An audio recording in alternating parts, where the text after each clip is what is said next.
Bonsoir fidèles amis téléspirituels, une fois encore, merci de nous préférer et de nous choisir chaque vendredi soir à 20h heure du Bénin pour comprendre certains mystères de la vie. Et comme le hasard n'existe en rien et que tout est programmé d'avance, il nous arrive parfois de prendre notre montre et de constater la présence de deux chiffres identiques, peut-être 12h12, 13h13, 18h18 ou 21h21, 0100 et autres.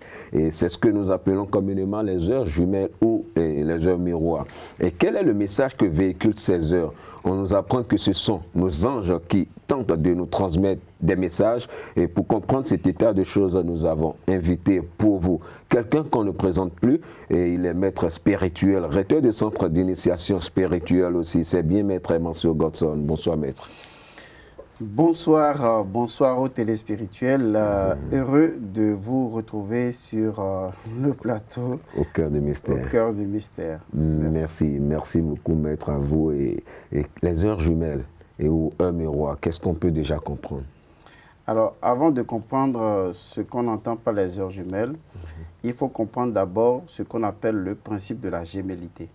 La gémellité, c'est justement l'état de jumeaux. C'est le fait des jumeaux. C'est ça qu'on appelle la gémellité. Donc, on parlera de la gémellité de l'heure ou la gémellité des heures. Alors, la science des jumeaux ou la gémellité a toujours existé dans toute tradition. Vous n'ignorez pas que dans notre tradition béninoise, lorsqu'on a des jumeaux, c'est très important dans une famille. Et les jumeaux sont protecteurs, les jumeaux sont des divinités. Et quand vous allez consulter, parfois, on vous dit « Ah, vous avez des jumeaux. » Et c'est grâce à ces jumeaux-là que vous êtes. Pourquoi? Parce que lorsque vous analysez la science occulte elle-même, vous constatez que tout est double dans la vie. Et le monde d'en haut est semblable au monde d'en bas. Et les jumeaux traduisent une loi précise, la loi de l'attraction, la loi de l'attirance réciproque. Quand vous voyez deux choses de même état, ces deux choses finissent naturellement par s'attirer. Ça veut dire que quand vous prenez deux jumeaux, quelle que soit la distance, de par le fait que ce sont des jumeaux, ils finissent toujours par communiquer d'une manière ou d'une autre.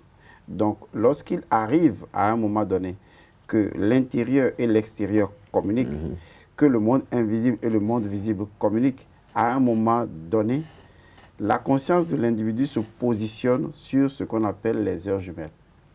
Donc, les heures jumelles ne sont que entre griffes. Vous avez parlé de hasard. Le hasard n'existant pas, comme vous l'avez dit, il y a une forme de synchronicité des couleurs, des énergies et des mouvements. Donc, à un moment donné, il se produit cette synchronicité-là, où l'individu, sa conscience est totalement orientée vers sa montre et il tombe justement sur des chiffres ou des nombres qui se répètent. Et quand il voit cela, cela veut dire qu'il se produit une synchronicité entre le monde d'en haut et le monde d'en bas. Donc, il y a une forme de couloir qui s'est ouvert entre le monde astral, d'ailleurs, et le monde physique. Il y a une forme d'appel qui se produit entre l'intérieur et l'extérieur et qui impose à l'individu une seule chose. Éveille-toi. Comprend un message. Quelque chose est en train de se dérouler en ce moment.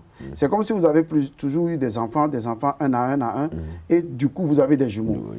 C'est assez irréel. Quand vous avez une seule personne qui danse, bon, on dit ça, il danse, il fait son show. Mais quand vous avez deux personnes qui dansent, et bizarrement, qui dansent en faisant les mêmes mouvements, on appelle ça de la synchronisation, de la synchronicité. Et ça, ce n'est plus le fruit du hasard, entre griffes. C'est un message qu'on traduit, un message d'une harmonie parfaite qui tente à nous dire que ce que tu vis en ce moment, tu peux mieux l'appréhender si tu comprends le message de l'heure jumelle. Et c'est ça qui est très important. Et ce n'est pas forcément une question d'heure, c'est une question de numérologie. Donc, on se retrouve devant 6h06 et on dit, waouh, ça peut dire quoi? Devant 8h08, on dit, oh, mais j'aurais pu tomber sur 10h10. Pourquoi je tombe sur 5h05? Vous voyez, pourquoi je tombe sur 19h19? Et donc, c'est là que ça tisse dans la tête, on se dit non, il doit y avoir quelque chose. Mais j'aurais pu tomber également sur tout le temps 10h10, mais pourquoi je saute de 10h10, après je tombe sur 21h, 21 minutes? Vous voyez?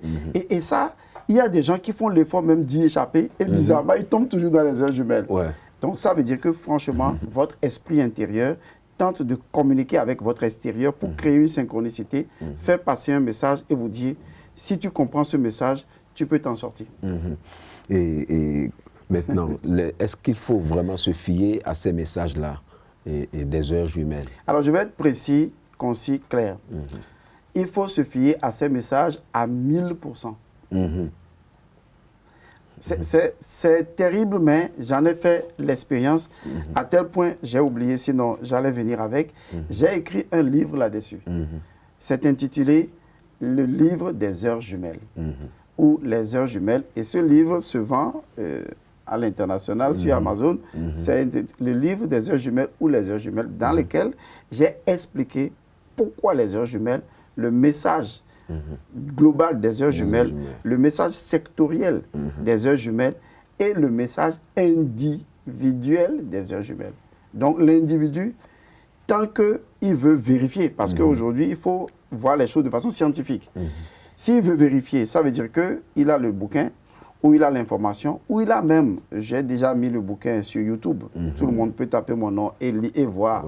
YouTube, Elman-Sue Godson, les heures jumelles. Vous allez voir tout ce qui est sur les heures jumelles, vous allez constater. Il suffit simplement que l'individu voit les heures jumelles de 21h 21 par exemple, et se dit, mais il avait parlé de ça, je vais écouter. Et il va écouter 21h 21 minutes, il va voir que le message là correspond exactement au problème qu'il avait au moment où il avait vu les heures jumelles. Parce que l'univers ne faisant rien au hasard, il vous positionne dans un champ d'énergie où vous vivez une réalité correspondant à la situation et qui constitue votre solution. Rappelez-vous de ceci, l'univers est la grande réponse. Lorsque vous posez la bonne question, l'univers vous répond. Et souvent, nous avons tellement de questions dans notre tête, des soucis, que l'univers répond. Et l'une des façons de répondre, c'est les signes. Et l'un des signes, c'est naturellement les heures jumelles. Voilà. Et ces messages, les heures jumelles, on nous parle du message des anges. Et est-ce que ce sont ces anges qui nous gouvernent là? Bon, je ne vais pas rentrer dans l'angéologie parce que lorsque nous prenons la Kabbale, qui est sortie, n'est-ce pas, de la Kabbale égyptienne, qui est sortie de la science Akou, qui est la science égyptienne de source. Il y a deux sciences magiques en Égypte, la science de la Heka et la science Akou, qui ont donné naissance plus tard à ce que vous appelez la Kabbale. Les anges de la Kabbale, tels qu'on vous a enseigné, ne sont pas des anges tels que vous les comprenez. Donc, il vaut mieux revenir sur l'angéologie. Mais je dirais que ce sont des messages d'entités supérieures. Ce sont des messages, comme les Égyptiens les appelaient, les Ak, c'est-à-dire AKH. Ce sont des messages des esprits purs. Parce que tout l'univers est constitué d'esprits purs. Tout dépend de votre position. Et donc ces esprits vous inspirent vers l'amour, vers l'unité, vers la solution à votre problème. Et il s'agit également de votre maître intérieur. Il s'agit également de votre énergie élevée qui vous communique un certain nombre de messages. Vous n'êtes jamais laissé sans réponse. C'est ça que vous devez comprendre. L'être humain n'est jamais laissé sans réponse. Maintenant, est-ce qu'il regarde dans la bonne direction pour voir, voilà ma réponse? Non. Quand il voit les heures jumelles, il dit ça ne veut rien dire. Il continue à chercher. Alors que les heures jumelles constituent déjà en soi une réponse. Lorsqu'il dit j'ai un problème, il rencontre quelqu'un dans la rue qui parle exactement de son problème avec une autre personne. Il dira, mais ça ne me concerne pas. Il parle à une autre personne. Mais il ignore qu'au moment où l'autre parlait, lui, il passait. Pourquoi justement c'est au moment où l'autre parlait de ce problème que lui, en ce moment, il passe. Donc il y a vraiment des interrogations à se poser sur des coïncidences qui en réalité ne sont que des synchronicités. Vous voyez, même chose, il y a des années où des événements semblent se répéter. Vous voyez, le World Trade Center est tombé un 11 septembre. Mais pourquoi cette date-là? Donc, en se posant des questions et en faisant des calculs numérosophiques, on tombe sur le fait que l'univers prédit des événements. Vous voyez, l'univers prédit des événements compte tenu de nos comportements de façon générale, l'univers prédit des événements et les nombres en sont la clé. Voilà. Ok. Et donc, est-ce qu'il y a un comportement à adopter à la vue de ces heures jumelles-là? Alors, il faut d'abord comprendre les heures jumelles. Il y a ce qu'on appelle les catégories d'abord. Il faut cerner les catégories d'heures jumelles. Les heures jumelles de 1 heure à 4 heures du matin, 16 heures, là, ça veut dire qu'on a 1 heure 1, 2 heures 2, 3 heures 3, 4 heures 4. D'accord? Les heures de 1 heure à 4 heures du matin constituent la catégorie qu'on appelle la catégorie des heures jumelles de l'esprit et de la loi. Ça veut dire que ces heures jumelles-là, lorsque vous les rencontrez, elles expriment toujours les fondements ou les fondations ou les causes premières des choses qui se produisent en ce moment dans votre vie. C'est pourquoi leur catégorie, c'est la catégorie des heures jumelles de l'esprit et de la loi. La deuxième catégorie, qui commence donc de 5 heures à 7 heures du matin. 5 heures à 7 heures du matin. Dans un découpage de 24 heures, bien sûr, de 5 heures à 7 heures du matin, on les appelle les heures de la possession du pouvoir. Ce sont les heures de la possession du pouvoir. Exemple, lorsque vous tombez sur 7h07, son message est clair. Tout le pouvoir de l'univers vous appartient. Vous voyez, c'est son message, ça. Mais lorsque vous tombez sur 6h06, il vous explique que toute la puissance est à l'intérieur de vous. Voilà, donc c'est clair. Donc ces heures-là font partie des heures de la possession du pouvoir. Maintenant, de 8h à 11h, on est dans un autre découpage, une autre catégorie d'heures jumelles. Ce sont les heures de l'équilibre et de l'harmonie. De 8h à 11h, on se trouve dans les heures de l'équilibre et de l'harmonie. Par exemple, si vous tombez sur 8h08, il vous dira que c'est votre harmonie intérieure qui crée votre harmonie extérieure. Vous voyez? Quand vous allez tomber sur 9h09, il vous dira que c'est ce qui est en vous qui se manifeste en ce moment. Et quand vous allez tomber sur 10h10, il vous donnera un message, mais toujours dans le schéma des heures de l'harmonie et de l'équilibre. J'espère que jusque-là, c'est bon. Lorsque vous prenez les heures de midi à 16h, ce sont les heures de la connaissance et de la sagesse. Ça veut dire que quand vous allez tomber sur les heures de 15h15, par exemple, ou les heures de 12h12, voilà, ou les heures de 16h16, vous allez être toujours dans les heures de la connaissance et de la sagesse. Et à ce niveau, le message a tendance à vous positionner dans ce que vous devez faire réellement. Par exemple, 15h15 vous dira de forcément continuer parce que vous êtes sur la bonne route. Vous imaginez quelqu'un qui tombe sur une heure au moment où il se pose des questions. Est-ce que je dois continuer ou bien je dois m'arrêter? Et ses yeux tombent sur une heure et il cherche la compréhension qui lui dit continue. Ça veut dire que quelque part, il n'y a pas de doute là-dessus. Il dit Seigneur, aide-moi. Je veux savoir ce que je vais faire en ce moment. Et bizarrement, 16 heures tombent sur une heure précise, une heure jumelle. Et il n'en tient pas compte. Après, il va dire que Dieu ne lui a pas parlé. Dites-moi, comment Dieu doit parler? Et il doit parler Aoussa, il doit parler Mina, il doit parler Dendi, il doit parler Fond. S'il allait descendre foyer par foyer, et parler, non. Aussitôt que vous posez une question à Dieu ou à l'univers ou à l'englobant tout, aussitôt la réponse est là. Le problème, c'est que vous n'utilisez pas les bons outils pour comprendre et entendre ces réponses. C'est tout. Et vous ne vous ouvrez pas l'esprit pour cerner les possibilités infinies par lesquelles Dieu s'exprime. Au moment où vous demandez, est-ce que je dois accepter cet homme-là dans ma vie? Est-ce que je vais souffrir? Seigneur, dis-moi, où est-ce que je vais être heureuse? En ce moment, tout d'un coup, dans la maison voisine, il y a un enfant qui se met à pleurer de douleur. Vous pensez que Dieu ne vous a pas répondu? Mais il vous a justement répondu. C'est que quand vous posez la question, vous ne voulez pas écouter tout. Vous voulez juste qu'il vous réponde comme vous voulez qu'il vous réponde. ou qu'un pasteur vient. Non, tout ce qui vous entoure vous répond. Donc, les heures de la connaissance et de la sagesse, de midi à 16 heures. Les heures qui suivent, c'est la catégorie de 17 heures à 21 heures. On les appelle les heures de la conscience. Ce sont des heures d'éveil. Et d'ailleurs, c'est dans cette tranche d'heures qu'on conseille souvent aussi bien de manger, puisqu'il faut manger consciemment, mais également de méditer. Donc, c'est les heures de 17 heures à 21 heures. Ce sont les heures de la conscience. Et souvent, les messages sont toujours de vous retourner sur votre conscience intérieure de ce que vous avez à faire. Maintenant arrive la dernière catégorie d'heures. Ce sont les heures de 22 heures à 0 heure. Vous voyez, ou de 22 heures à 24 heures, si vous voulez, ou à 0 heure.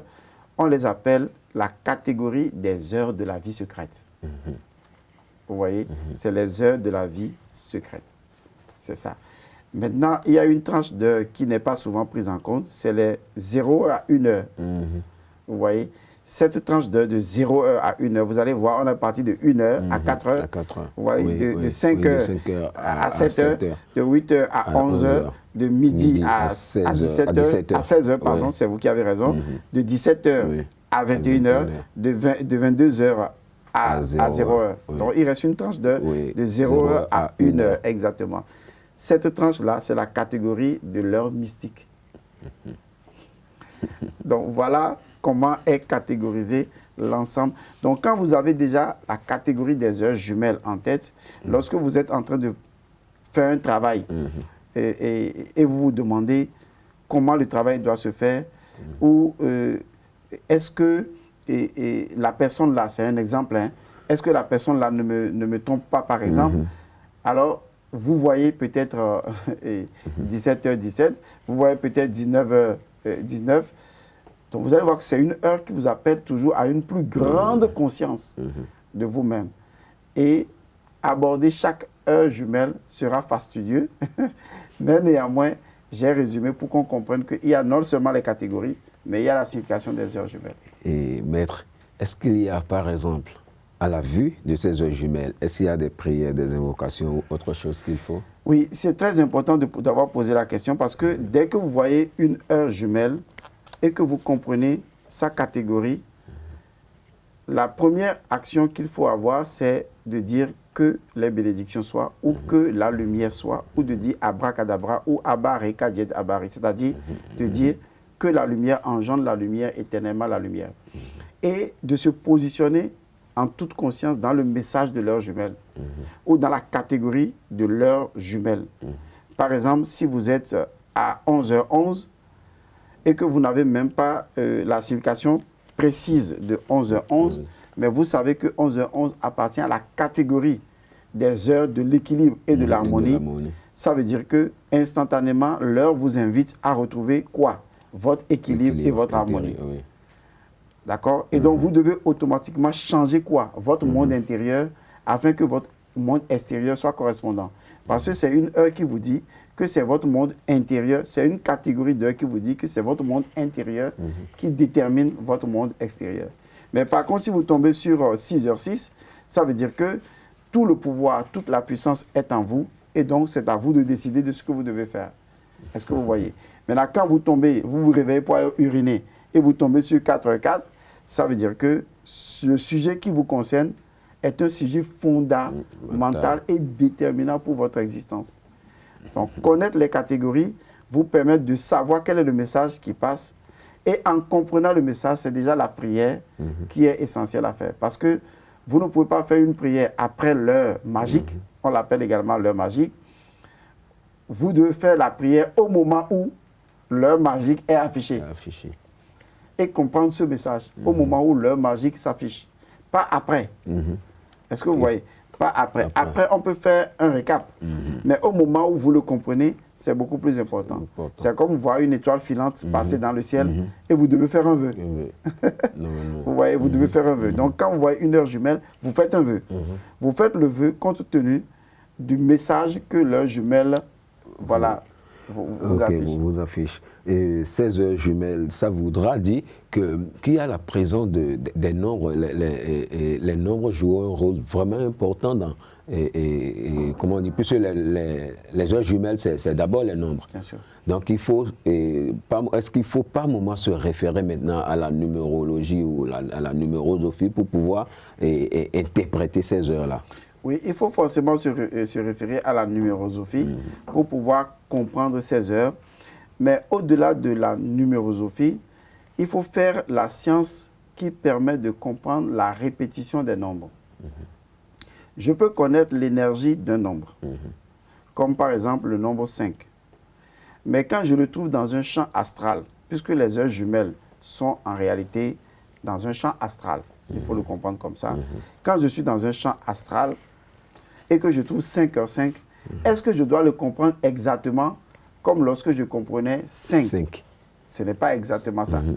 Parce que lorsqu'une chose se répète, d'accord, pas qu'elle est additionnée, lorsqu'elle se répète, ce n'est plus dans le même champ. Donc, son interprétation est modifiée ou amplifiée selon le nouveau champ dans lequel il se trouve.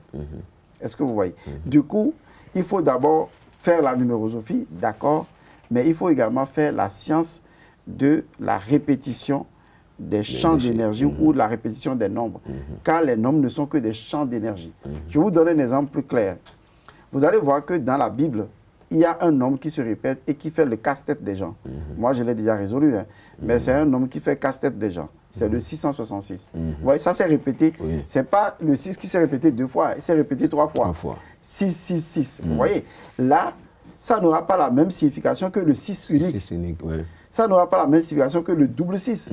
Parce que là, ça s'est répété 3 fois. Et quand ça va se répéter 4 fois, ça aura encore un autre champ d'énergie. Vous voyez, c'est pour ça que quand un nombre se répète 3 fois, on dit que c'est la trinité de ce nombre. Par exemple, on dira que c'est la trinité du sénère, c'est-à-dire la trinité du nombre 6, qui est le 666. Son énergie est différente, sa compréhension est différente. Parce que son interprétation suit un courant qui quitte un 6, passe par un 6 et aboutit à un 6.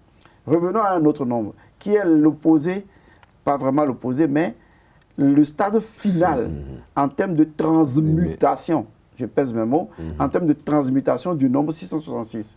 C'est le nombre 144, qui a fait croire aux gens qu'il y a 144 000 personnes seulement qui iront au ciel, alors que c'est faux. Le nombre 144 typifie un courant d'énergie. Regardez, on a 1 et ensuite on a 4, 4.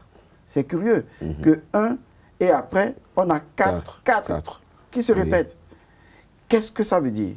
Et on dit que c'est les personnes qui sont les rachetés de Dieu, ceux qui ont porté la robe blanche.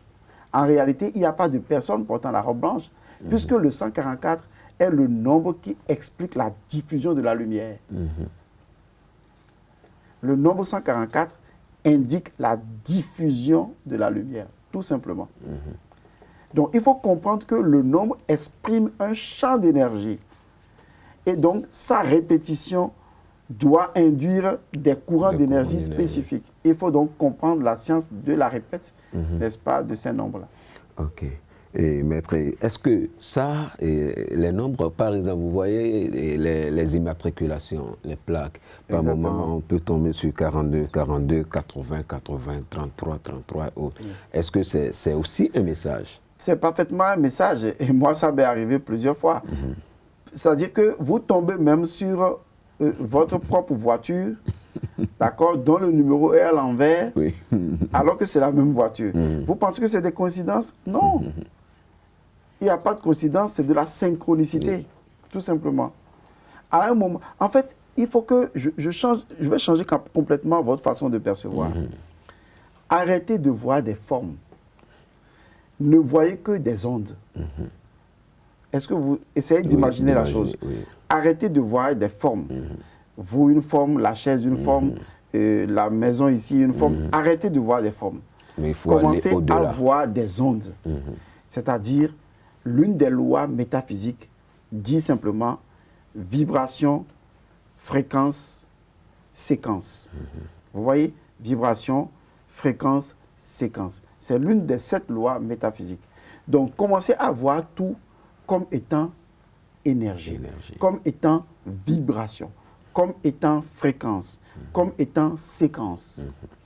C'est ça qui vous permettra de comprendre que lorsque une voiture X d'un nombre donné vient vous rencontrer avec ce nombre-là, ou rencontre une autre voiture d'une autre marque, mais avec une immatriculation représentant les mêmes immatriculations, mais peut-être avec les lettres différentes, c'est des courants d'énergie qui se rencontrent. Vous n'êtes jamais à un endroit par hasard. Vous êtes à un endroit tout simplement parce que les courants d'énergie que véhiculent vos chakras vous ont positionné dans un autre courant d'énergie qui représente cette chaîne de télévision, par exemple. Donc, arrêtez de voir des individus. Arrêtez de voir des formes. Voyez des vibrations, fréquences, séquences, rythmes. Il faut aller au-delà de la forme. Il faut déformer les choses. Il faut voir les vibrations, les énergies. Chaque individu que tu rencontres est une vibration que tu rencontres. C'est une fréquence que tu rencontres. C'est une séquence que tu rencontres. C'est une onde, c'est un rythme, c'est une musicalité que tu rencontres. Je peux aller aussi loin que je le souhaite. Mais il faut enlever votre image de « il a une forme comme ça, il a une tête comme ça », où on va dire « pourquoi c'est lui-là qui est plus riche dans le quartier ?» Il n'y a pas de lui qui est plus riche dans le quartier. Il n'y a qu'un courant d'énergie dans le quartier est plus riche que les autres courants d'énergie. Mais si vous dites que c'est lui, la tête noire, les oreilles pointues, les plus vilains, mais c'est lui, il n'a même pas été à l'école, ça va créer de la jalousie en vous. Alors qu'en réalité, au-delà de sa forme... La jalousie engendre la haine. La haine. Au-delà de sa forme, c'est une fréquence, un rythme, une vibration. Donc c'est une vibration qui est riche. C'est une énergie qui est multimilliardaire. Et tout comme une énergie est pauvre. Donc ne voyez pas des individus, voyez des courants d'énergie. Merci beaucoup, maître. Et on nous fait déjà signe de l'autre côté que le temps est imparti. Merci beaucoup à vous. Et de nous, chaque fois, de nous honorer de votre présence, je sais, et malgré votre agenda, hein, parce qu'il faut l'avouer, le maître, vous n'avez jamais le temps. C'est comme ça. Donc il faut programmer, il faut aller. Donc, mais pourtant, vous essayez toujours de trouver un créneau et pour satisfaire les amis téléspirituels, surtout ceux qui aiment et au cœur de mystère. Merci beaucoup à vous, maître, et bon retour à Lomé. Que la bénédiction soit. Amen. Chers amis téléspirituels, merci et de nous avoir suivis. À vendredi prochain pour une nouvelle émission. Agréable week-end à vous. Bye bye. Hey. Hey.